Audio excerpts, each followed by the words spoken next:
Goizane ezkurua debarra dugu, Goizane, eta arte ederretan lizentziatua da. Lanbidez, zaharberritze eta konserbazio lanetan ari da. Eta beraz, formazioz eta lanbidez du sormenetik gertuko joera edo zera ez, hor bizi da, lurralde horretan bizi da. Eta nik esango nuke horren araberakoa duela sentibidatasun artistikoa bera ere. Antzerkiaren munduan, eman zenituen, lehendabiziko urratsak arte egintzaren inguruan, eta hortxe estinatu zen duen zure esperientzia estetikoa esan dezagun, ezta? Goaz antzerki taldean, horko kidea izan zinen, eta gertuko harremanak izan ditugu izanek, hainbat antzerki idazlekin, bereziki eta bi soilik aipatzagatik, Oier Gilan, Horratx taldekoa eta Galder Perez Gilitxar taldekoa. Halere, 2006an idatzi zuen bere lehen antzerki gidoi luzea, Kanik Azuritzka. Baina ez da hori plazaratu duen idazlan bakarra. 2008an izena kostatzen hasten zaidan obra bat, Irarrazabalgo ormarteratua. Izenburuko kondaira bildumarako Debaku udalak argitaratua, Gabon eskatu zitzaion, liburu horretarako, hain zuzen ere liburua itxiko zuen kontakizuna, edo kondaira. 2018an berriz, Afasia Airlines poesia liburua argitaratu zuen, Pasaia hiria, Xavier Portugal saria irabazi zuena. Bere lehendabiziko novela da ordea Izarak, gaur aurkezten dugun Izarak hau. Eta esango nuke gezurra dirudi lehendabiziko novela izatea. Bueno, 3 pertsonai nagusi ditu kontakizunak. Ane eta Xabi izena baino gehiago izena aldatzen saiatu da izenaren, Xabi da. Ane eta Xabi. Bizitza arrunta bizi duen edo darman bikote arrunt bat esan ezagun. Gazteak. Gure Euskal Herrian bizi direnak eta bataz beste guztian, erabateko bataz bestean daudenak, bai posizio ekonomikoz, bai ezgoregi ezbera, tanto uroietan. Eta haren lagun mina, haien tankerakoa ere Helene, hiruak doaz halako batean, elkarrekin horretara. Portugalera hain zuzen ere. Bidai horretatik bueltan ordea eta handik urtebetera, hoixela eleberriak kontatzen duena, urtebete hori, ondorengo urtebete hori. Baita oporraldia bera ere, parte batean behintzat, baina ezer ez da izango, ezer ez da geratuko ere lehenean. Dana izango da transformazio ikaragarri batean sartuko dana, bereziki pertsonak. Tenik esango nuke, zuk esango duzu, bereziki bi emakumeak. Eta bereziki bi emakumeak horietako batek. Abiapuntu horretatik beraz plano diferentetan mugitzen zera. Eta ez dago narratzaile bakarra, Aneren ahotsa da pasarte batzuetan hitz egiten duena, Ane da bikote horretako emakumea. Eta bera da pasarte batzuetan mintzatzen dana, beste pasarte batzuetan narratzaile bat dago, narratzaile neutro bat dago. Arek kontatzen digu gehien bat Ane eta Heleneren arteko gora berei dagokiena. Eta hirugarren ahots ez ahots bat dago, pasarte nagusietan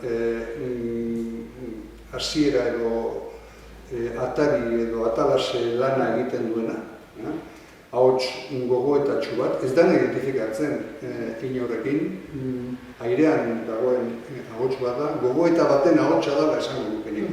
Zuk esango diguzu hobeto nola kudeatu duzun polifonia hori ez. Ematen du, orain konturatu nahiz igual, kudeatu behar izan detela, baina bere momentuan oso mekaniko bilakatu zen edo. Lehenengo ahotsa dago dako, hirugarren ahots bat, eta gero gu edo giro bat sortzen duan beste ahots bat. Eta oso mekanikoki tartekatzen dira kontakizun horretan oso lineala dela, baina lehenengo pertsonan kontatzen dira hainbat kapitulu, baina tartekatzen dira beti ere lehenengo pertsonan hirugarrena, lehenengo bat eta hirugarrena. Eta hor bai dago puntua, zein momentutan, zein ekintza edo zein egoera aukeratu beharra nondikan kontatu. Eta bai izan daiteke, lehenengo pertsonan izaterakoan ahotsa protagonista horrena, gero ertetzia, hortikan, eta hirugarren pertsonan kontatzia ekintzak, edo hortikan ere sortzen dira pertsonaiak ikusten da gehien bat, hirugarren pertsonan kontatzen duan narratzaile horren bitartez eraikitzen da historia. Hor dijoa datuak ematen, hor ematen dira informazioa eta hor eraikitzen da. Eta aldi berean paraleloki, Aneren ahotsan bitartez kontatzen da sentsazioa bizipenak.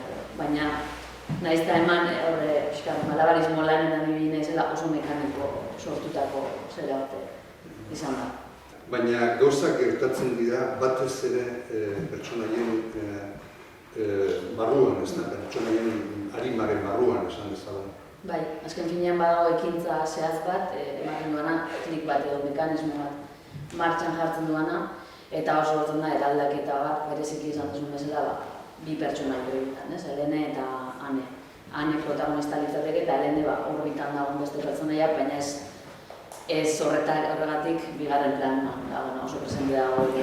Eta hor sortzen da mugimendu bat, ekintzen bitartez, beraien izateko eran, beraien zalantzetan, beraien hainbat mugituko duana eta mugimendu bat egongo gara. Nahiz eta batzutan gehiago ekintzen bitartez, baina liburu ere bai dago sortuta atmosfera edo giro bat edo sentsazio batzun bitartez sortuta dago bereziki ere. Liburua bezala ez, bat da osotasun baten, baina ematen du hurbiltzazio goazen denean ez, 4 kapitulu orokorreiek daudela, urtaroak diala, eta 4 zati oso berezitako 4 zatitan banatzen da. Eta 4 zati horiek gainera badakabe nik uste holako giro bat bezala edo ez, saiatu izan naiz urtaroen bitartez norberan aldartia ez, pertsona horren aldarte hori transmititzen. Baina gero egia da, urtaroako hitzak ere pusketa txikia da eskala, egun ematen du, hurbiltzen zikoazen denean, tesela horiek, ez? Mosaiko oso bat irudi bat ikusten duzu, baina hurbiltzen bazera benetan oso osatitxo txikiak dira. Eta mantentzian ikusten oso garbi eduki izan daitela linea, ez historia ez. Historia eraikitzera orduan garbi nondik nora edo zehatzez orokortasun baten bai. Eta hor izan da, ia oso lan berriro egaten den mekanikoa edo andamai jegatena, ez? Eta baki nun zatitu, zer kontatu, eta hor erabaki zein momentutan urtaro bat amaitu, noraino kontatu urtaro baten eta nondik aurrera beste baten. Oso, lan, igual nire lanbideak intzat ikusi da, pixkat minuziozua, ez? Ematen duana, baina estetikatik garantzo mekanikora ia jota. Eta eustia, bai, ez ustia igual beste gauza batzun bitartez edo beste sentsazio batzun bitartez eramaten eta saiatzia beti presenta edukitzen zer kontatu nahi izan daiten, edo nola, edo benetan protagonistan aldarte hori izala edo eraldaketa hori dala benetan kontatu nahi duana, ez? Bere zalantza, bere barneko pentsamendu horiek, hankaz gora jartzen zaion guzti hori, hori nik uste beti presente ere saiatu edo batzutan ikusi harren, badi joan baitetik eta bapatian izan, ez? Behar du akzioren bat, behar du mugimenduren bat, behar du protagonistak ekintza bat sortu, dinamismo bat eduki behar du bere historioak pixka bat. Emakume ahotsa ardatz sendotzat hartuz, bizitzan hortako erabakiak zalantzan jartzea da xedea. ordu arte oinarri sendo izan den guztia kuestionatzen. Baina guztia esaten duzunean, dana da. Intimitatea, rolen banaketa, nortasunaren beraren oinarrizkoenak, sexua, bestelako harremanak, amodioa bera, maitasuna bera, dana. Hainbat gai ikutzen dira pertsonai horren bitartez edo azken finean dira berari zalantzan jarri zaizkion gaiak, ez dira beste provokatutakoa, baizik eta berari dardara egin da gero egoera batek, azken finean aitzaki gutxa da egoera hori edo gertaera hori, gero hainbat gai buruz hitz egin ahal izateko eta nola ez emakume baten bitartez. Zalantzan, beti zalantzan jartzeko ohitura gehiago dakagulako edo beste beharrik ez dugulako topatu, hori hortara behartuta egotia baino. Eta orduan badago, derrepente bere zalantza hori martxan jartzen den momentuan, guztia jartzen du zalantzan. Baina bereziki esango nuke, liburuan bitartez, gai sendo edo nagusietakoa kontatu nahi izan dutena igual harremana dela, ez? Ez harremana, bikote harremana baizik eta nola harremantzen gara. Nola sortzen ditugun harremanak, nondik eta nola mugitzen gara rol batzutan, eta hor berezik ikusten da nola Ane eta Helene zalantzan jartzen dira eta bere mekanismoak martxan jartzen dituzte, baina Xabi bereziki bere behar bakarra da jakitea zer gaian gertatzen, ez du hortik gehiagora ezertara juteko edo mugitzeko beharrik sentitzen, baizik eta jakin nahi du zer gertatzen ari da eta besterik ez, eta horrekin lasaitasun bat bilatu. Eta baita ere beraien arteko erlazioan ikusten da batak bestearekiko iteko moduak oso harrapatuta dituzte, oso funtzionatzeko moduak badaki benolako dagoen. Orduan, edozer gauza gertatuta, erantzuna, soluzioa badakigu zein da. Nola askotan erosotasun horretan horrela sortzen ditugun harremanak edo, ez? Eta hor ikusten da, badagoela zu txiki bat pizten danean, dana hankaz gora, norbait egia han ez da betiko moduan funtzionatzen hasten, beste modu batera, Xabi zalantzan jartzen du, baina ez bera, ez harremana baizik eta orain zer, orain nola, ez? Orduan bereziki harremanei buruz nik uste hitz egiten dela liburuan, eta nola beste harremantzeko mota berri batzuk sortu nahi ditun Anek, eta horretarako igual ere bere referente, ez? Egiteko modu ezberdinak ikusi izan dizkiolako, edo bai ikusi dualako isla bat, baina bera izan nahiko lukena, edo bera benetan litzatekena beste aurretik jarri baino lehenago beste hainbat kapa. Bai, jakin dugu, zu eta Murugarrenen eskutik urtearoak ez direla lau bost baizik. Ez, bost.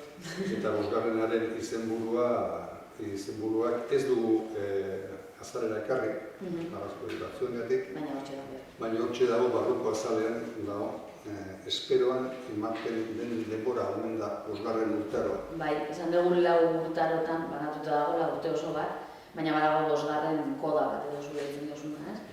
Badago bosgarren urtaroa esango litzatekena eta Txuma Murugarrenen abesti baten oinarrituta dago, ez? Bost dira urtaroak, gure udazkena, negua da berria eta zerbait hoberen esperoan ematen den denbora, ez? Eta liburua hori litzateke, ez? Urtia lan bitartean, benetako urtia, fisikoa edo sentitzen duguna, bosgarren urtaro horren paralelo gertatzen da, edo. Ez dut spoiler ekingo, baina azkenengo urtaro hori izango litzateke pixkat, ez laburpena, baina oso geldo gertatuko litzateke egoera bat, edo horrebeste zai eta horrebeste kondizio jarri gabeko egoera bat, ez?